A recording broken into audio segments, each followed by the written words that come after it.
Alhamdulillah, kita masih diberi kesempatan hidup oleh Allah Subhanahu wa Ta'ala. Begitu banyak keluarga, teman, sahabat, tetangga yang tidak diberi kesempatan lagi hidup oleh Allah Subhanahu wa Ta'ala.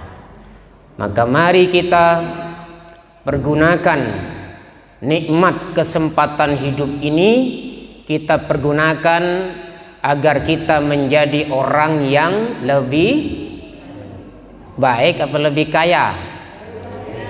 Lebih baik apa lebih cantik? Lebih baik apa lebih ganteng? Lebih baik, karena Allah nggak butuh orang ganteng. Makanya yang ganteng mati, karena Allah nggak butuh orang ganteng, karena Allah maha ganteng.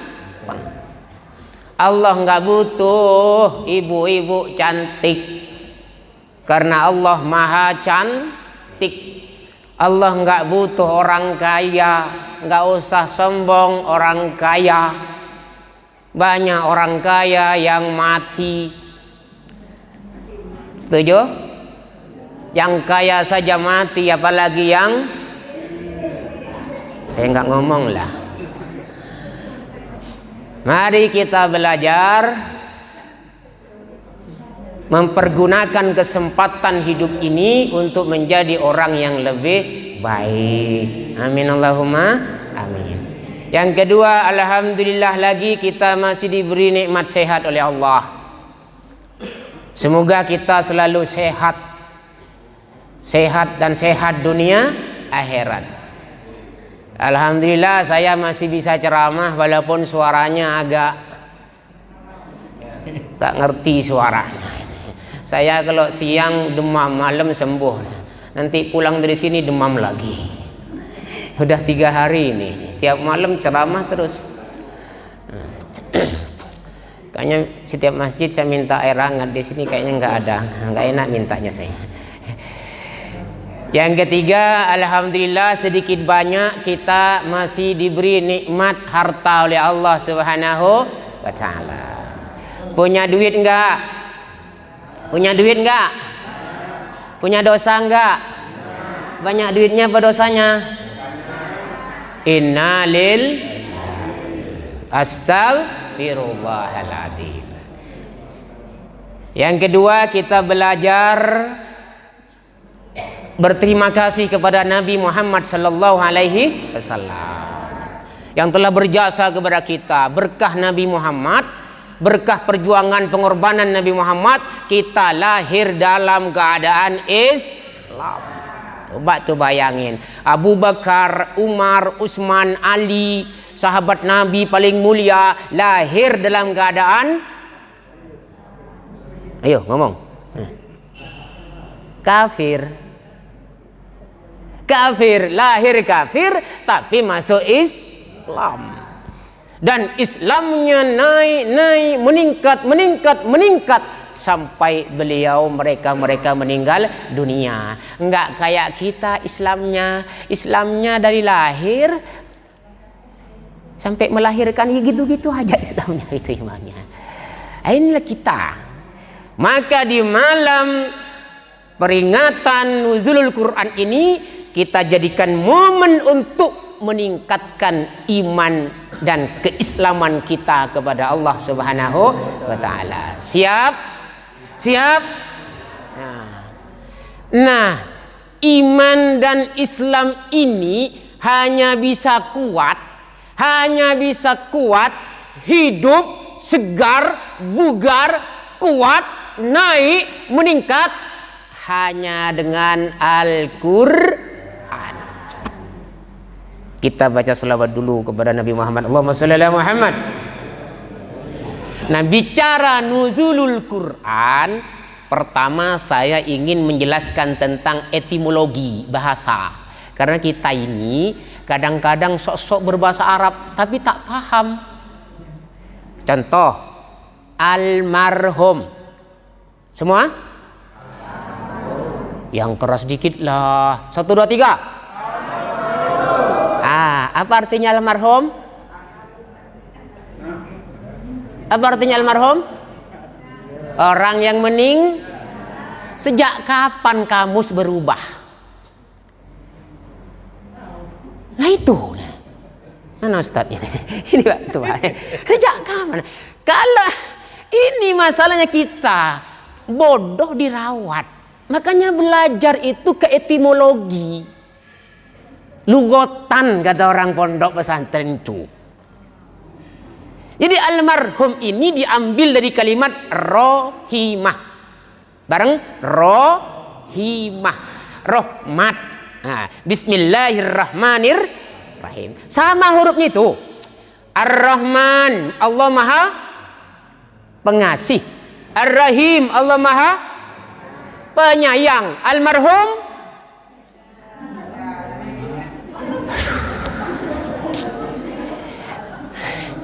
almarhum itu yang disayang.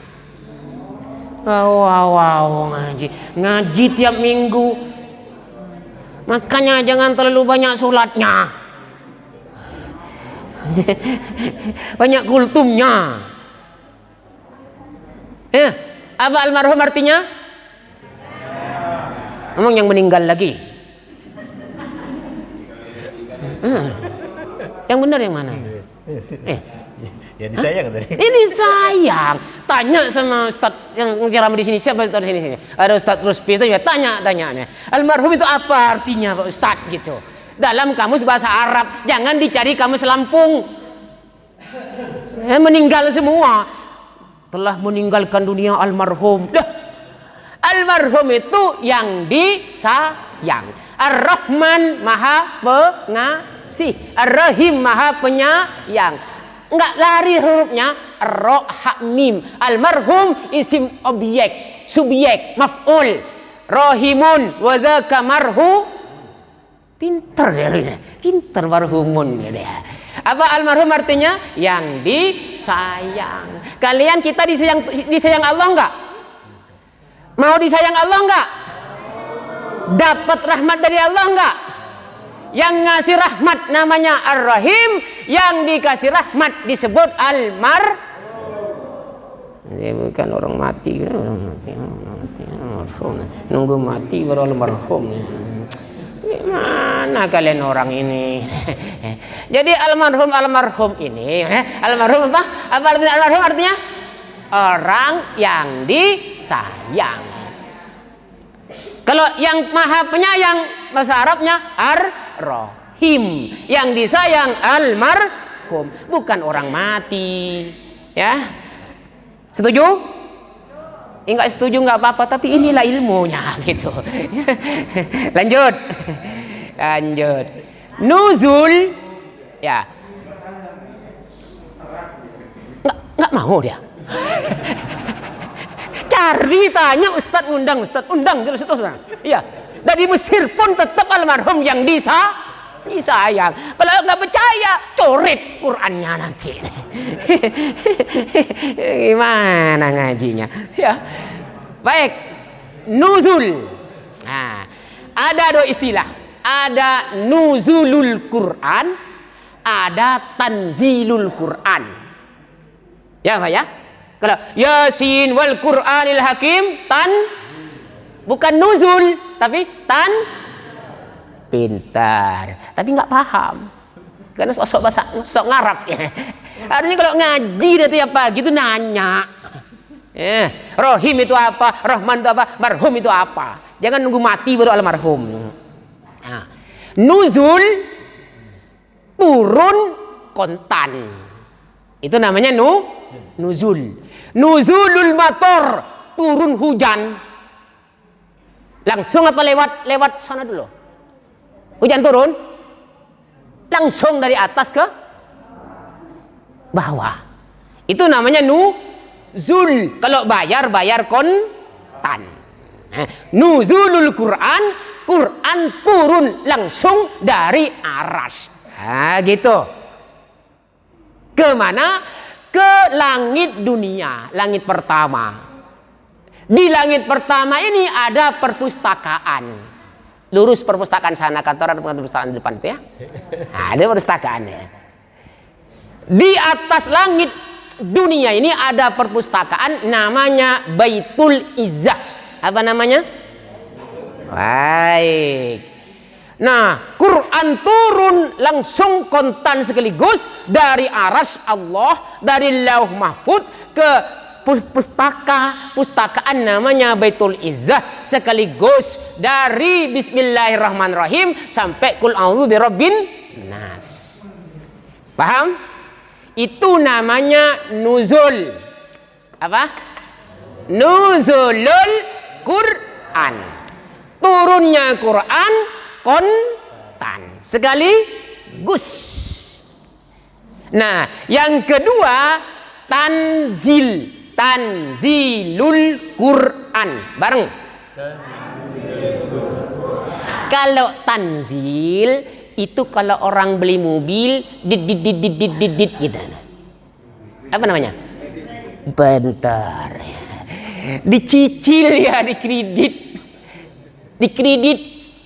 Jadi dari Baitul Izzah, dari langit dunia itu diturunkan kepada Nabi Muhammad, itu dicicil, dikredit selama 23 tahun. Berapa tahun?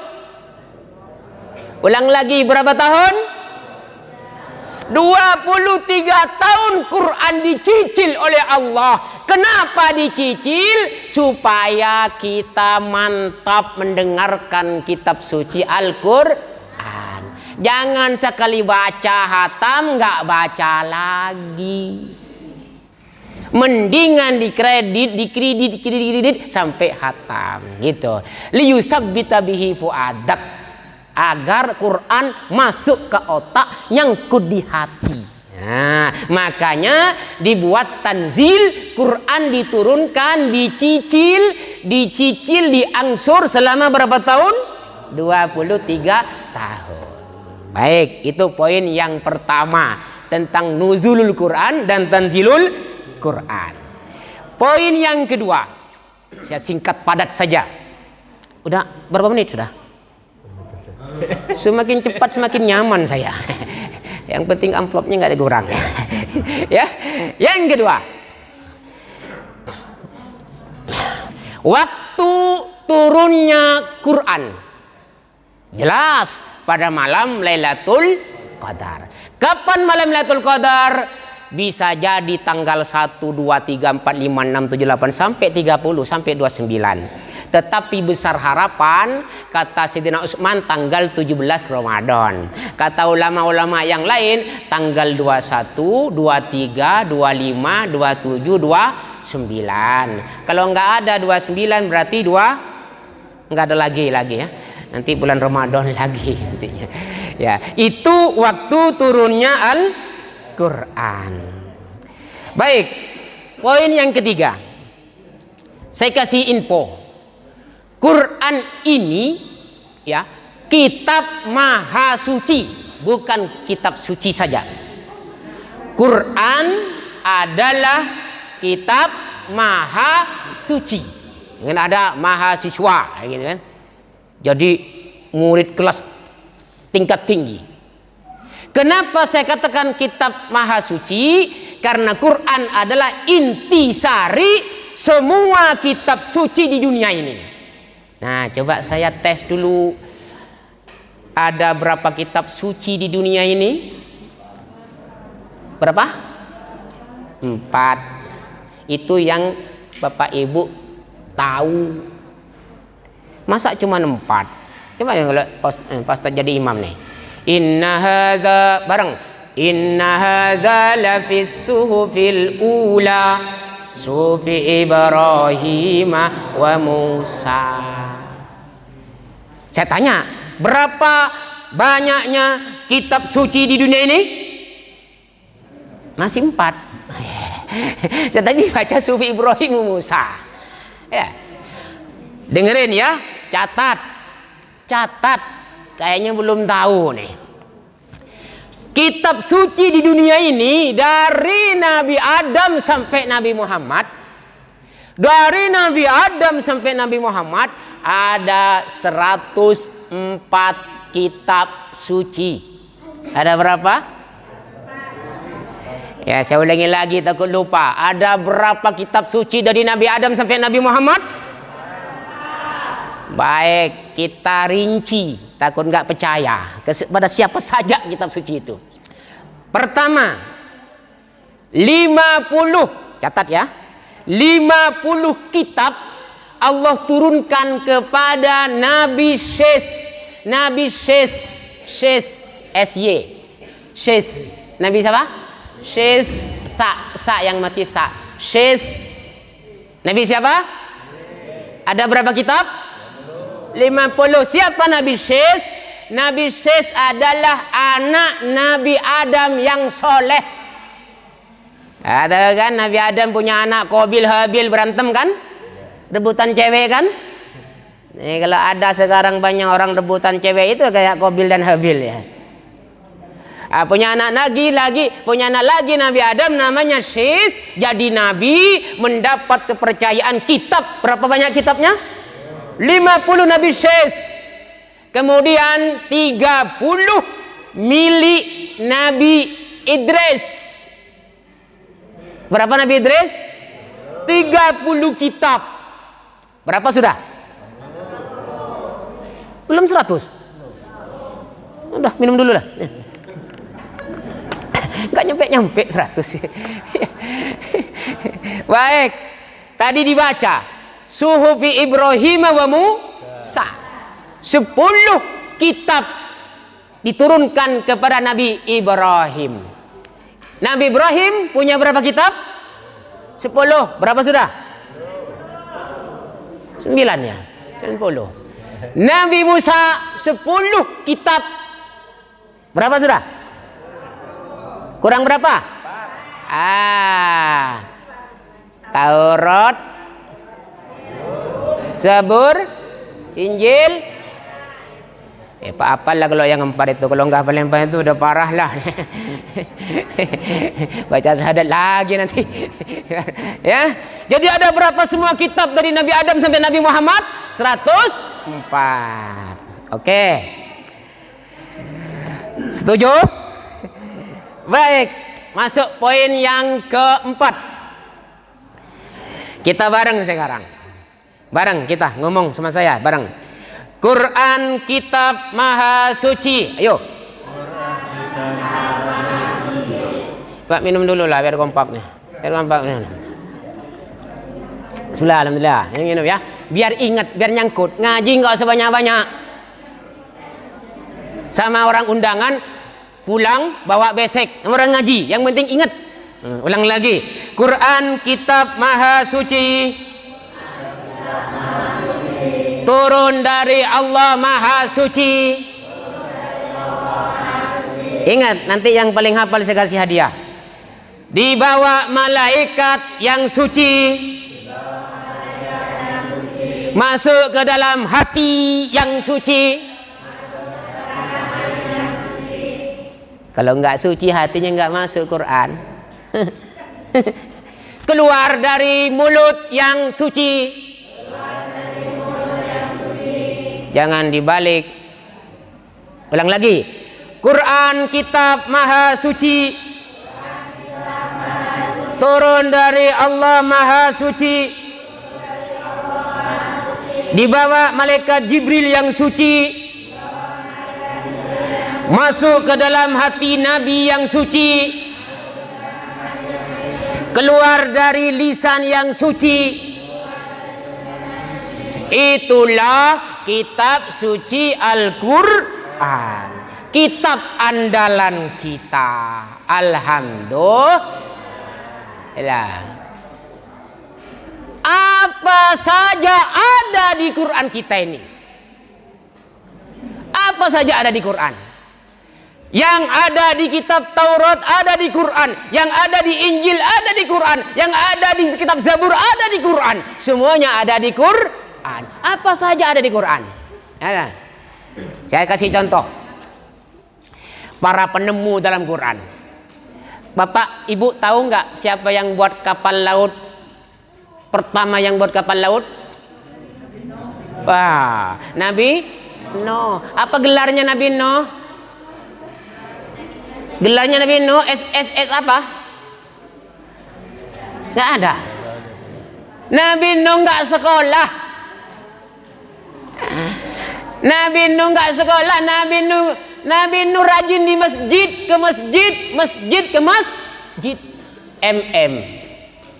Dari masjid ke masjid. Tapi bisa bikin kapal. Orang pertama yang bikin kapal ada di Quran. Siapa? Setuju? Bukan Profesor Nuh ya. Itu keunikan Quran. Yang kedua, tahu nggak siapa yang menemukan penerbangan pertama? Coba. Siapa yang menemukan pesawat pertama? Nabi Sulaiman. Gitu kan?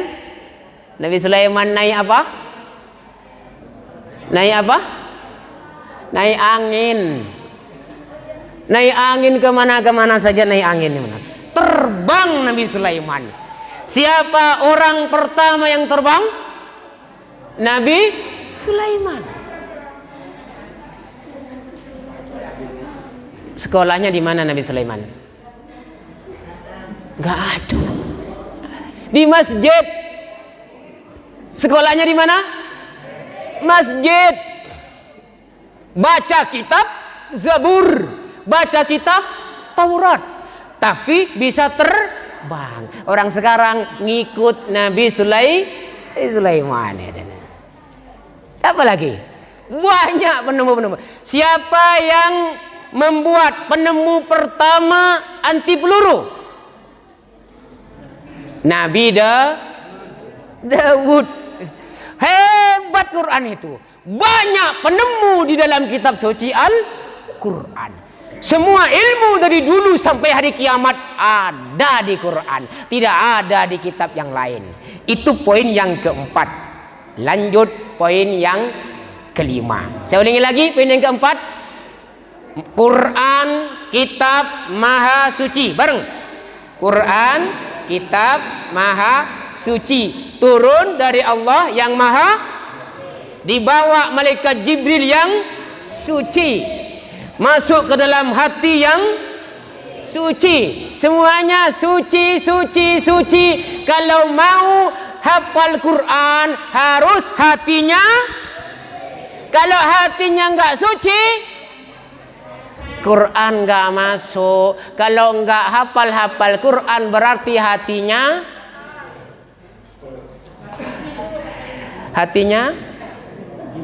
ngomong. Karena Quran ini suci, turun dari zat suci, tak masuk kalau hatinya gelap. Tak masuk kalau hatinya gelap. Ini poin yang keempat. Poin yang kelima. Nah, ini agak lucu, unik nih. Semua yang berhubungan dengan Quran pasti mulia. Nah ini. Semua yang berhubungan dengan Quran pasti mulia. Karena Quran adalah kitab yang luar biasa. Quran kitab luar biasa. Ulang lagi, semua bareng. Quran kitab luar. Kalau tadi Quran kitab maha. Nah kalau sekarang Quran kitab luar. Contoh nih. Apa saja yang berhubungan dengan Quran pasti mulia. Satu, ada kertas, pinjam. Ini. Apa ini? Yang keras. Apa ini? Boleh digini-giniin? Boleh? Kayak nggak ikhlas pokoknya. Ya, boleh? Boleh taruh kantong sini? Boleh taruh kantong belakang, boleh? Tapi kalau kertas yang bertulisan Quran boleh digini-giniin? Boleh taruh di sini? Kenapa? Apa bedanya? Ini nggak ada tulisan Qurannya.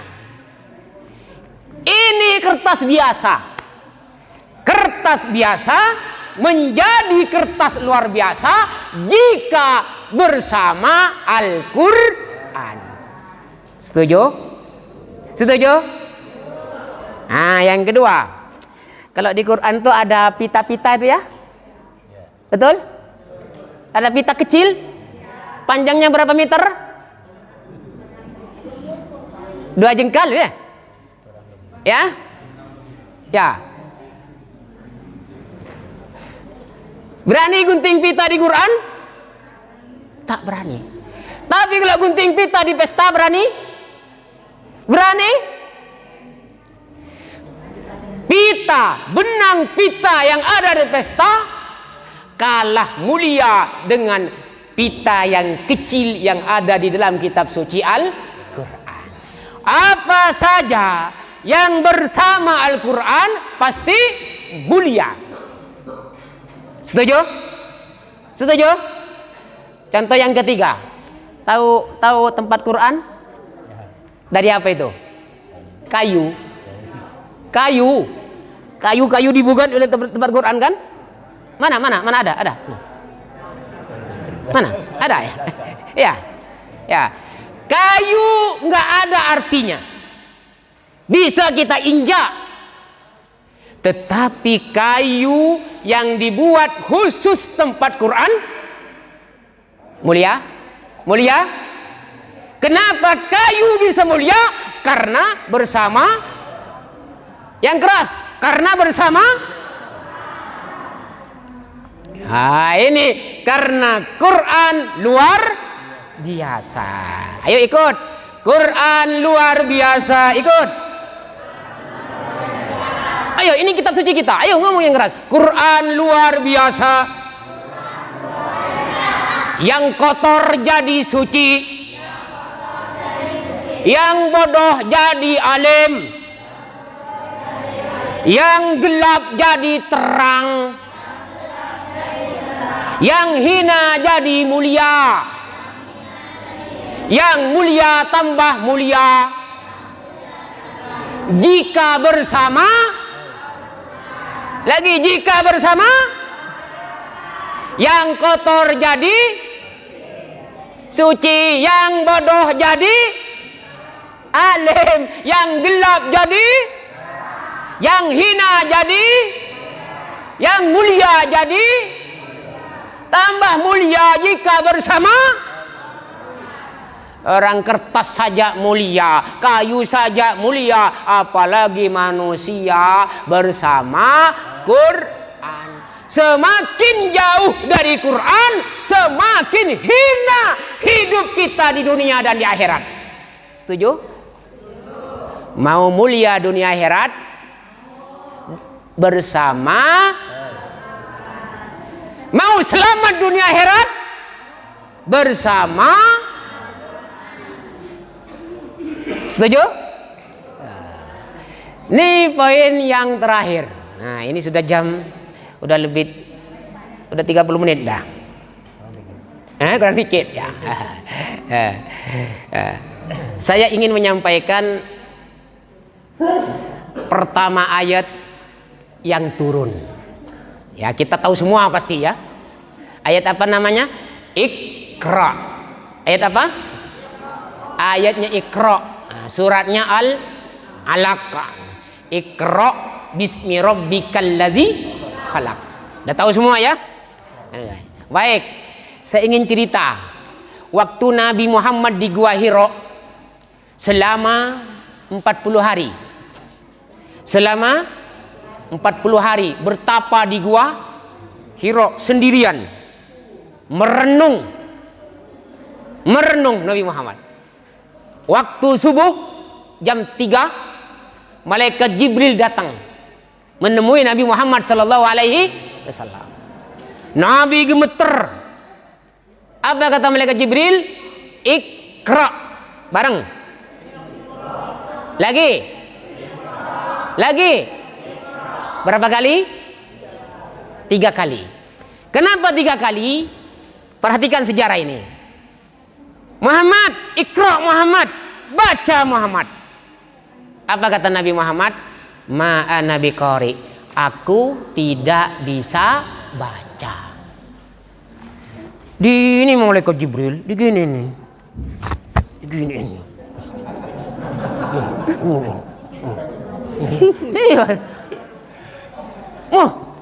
Fakat tadi Jibril, aku dikekep sampai tak bisa napas.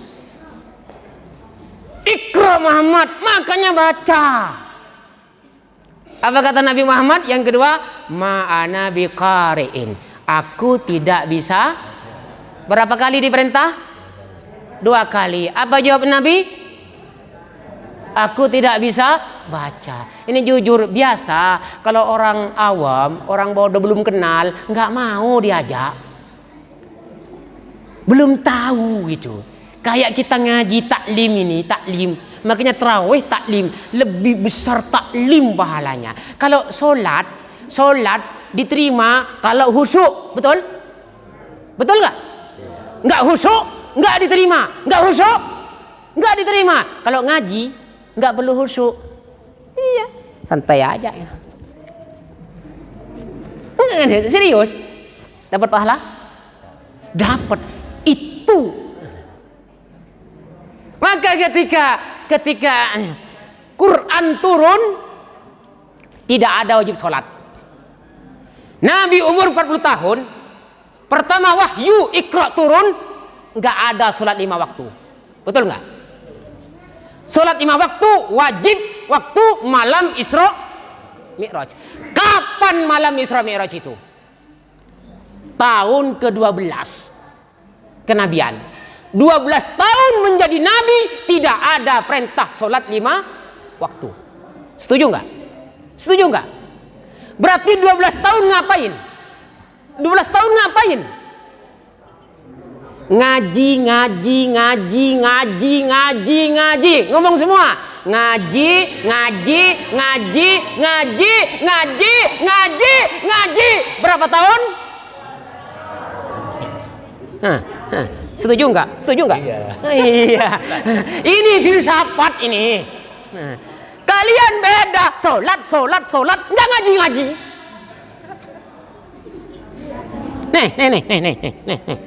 Nih. Apa ini? Untuk apa? Ini nih masa Quran ini. Mimbar. Untuk apa? Untuk solat. Untuk apa mimbar? Untuk ceramah. Apa itu ceramah? Ngaji.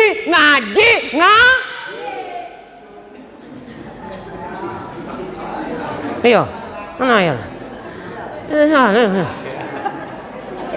Ya, jawab. Sholat Jumat dulu apa khutbah dulu? Ngaji dulu. Ngaji dulu apa? Sholat Jumat dulu. Kalau waktunya sekarang sih. Ngaji.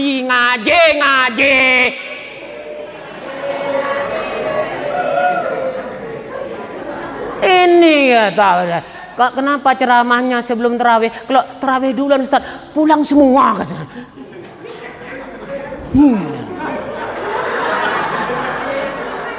Salat duhur berapa rakaat? Duhur berapa rakaat? Karena khutbah jadi berapa? Ngaji. Makanya nunggu mati baru almarhum. Iya. Iya. Apa kata Nabi Muhammad SAW? Dengerin nih, catat nih. Kamu berangkat ke masjid niat ngaji satu ayat saja, tapi dibedah, baca ayatnya. Ayo ngomong semua, baca ayatnya. Semua, baca ayatnya. Baca artinya. Baca kandungannya. Semua lagi, 1 baca ayatnya, 1 baca, 2 baca artinya, 3 kandungannya. Ayo lagi, 1 ayatnya, 2 artinya, 3 udah nggak pernah ngaji ya. 1 baca, 2 baca tiga baca, tri baca. Iqra, iqra, iqra. Bareng. Makanya malaikat Jibril 3 kali ngomong kepada Nabi Muhammad. Lagi, Iqra. 1 baca, 2 baca, 3 baca. Sholat.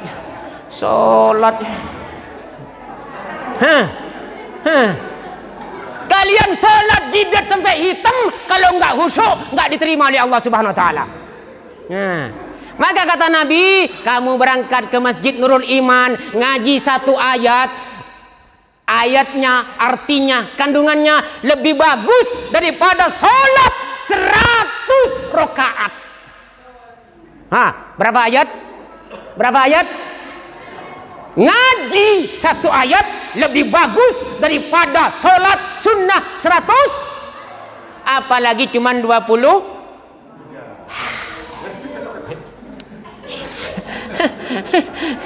Ayo, nanti undang saya lagi nih. Saya bedah rahasia tarawih dan taklim. Tapi waktunya udah malam ini. Janjinya 30 menit dah. Ya, biar diundang lagi nanti. Ya, ini tarawihnya masih panjang, ini 23 ini. Udahlah ngaji aja, jangan minum-minum. Ya. Ya, ngaji dulu apa salat dulu?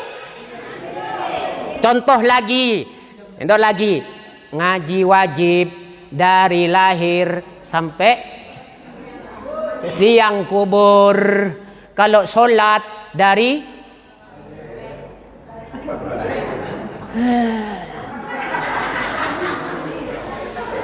ngaji wajib dari bayi sampai mati. Sholat wajib dari balik sampai mati. Ada? Lahir langsung sholat? Langsung sholat? Tidak.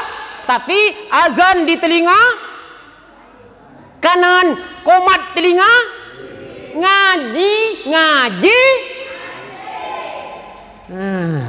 Yo, Allahu Akbar itu ngaji. Salat wajib setelah balik. Berarti duluan ngaji apa salat? Ngaji, khutbah dulu, ngaji dulu apa salat Jumat dulu? Sama gitu. Taklim dulu baru tarawih. Setuju? Mulai malam ini kita memperingati nuzulul Quran. Quran ini bicara ilmu. Sedikit ngomong sholat. Coba cari tentang sholat di Quran. Sedikit. Ilmu. Karena umat Islam mengandalkan kualitas bukan kuantitas. Ayo ngomong semua. Islam mengandalkan kualitas bukan kuantitas. Makanya 1 malam lebih bagus daripada 1000 kualitas. Supaya berkualitas, kita ibadahnya harus disertai, dibungkus, diselimuti dengan ilmu. Semoga kita semua punya semangat belajar. Cara ngajinya Bapak Ibu, jangan diem. Nanya sama ustadznya, Pak Ustadz, almarhum itu apa sih sebenarnya Pak Ustadz? Ya nanti tanya gitu. Ketemu Ustadz Ali Ma'lum Al-Maduri, katanya bukan orang mati almarhum. Nanya. Mudah-mudahan kita semua mendapat hidayah, bimbingan, pencerahan dari Allah SWT. Kita memiliki semangat belajar, ngaji, mengkaji ilmu kitab suci Al-Quran. Semoga kita semua, keluarga anak cucu keturunan kita semua dijadikan oleh Allah ahli Quran. Semoga kita semua dijadikan oleh Allah ahli Quran. Semoga kita semua, keluarga anak cucu keturunan kita semua dijadikan oleh Allah ahli Quran, ahli surga. Amin Allahumma amin. Rabbana atina fid dunya hasanah wa fil akhirati hasanah wa qina adzabannar. Kesempurnaan hanya milik Allah, kekurangan milik kita semua. Mohon maaf dan terima kasih banyak. Kalau kurang ngundang lagi. Assalamualaikum warahmatullahi wabarakatuh.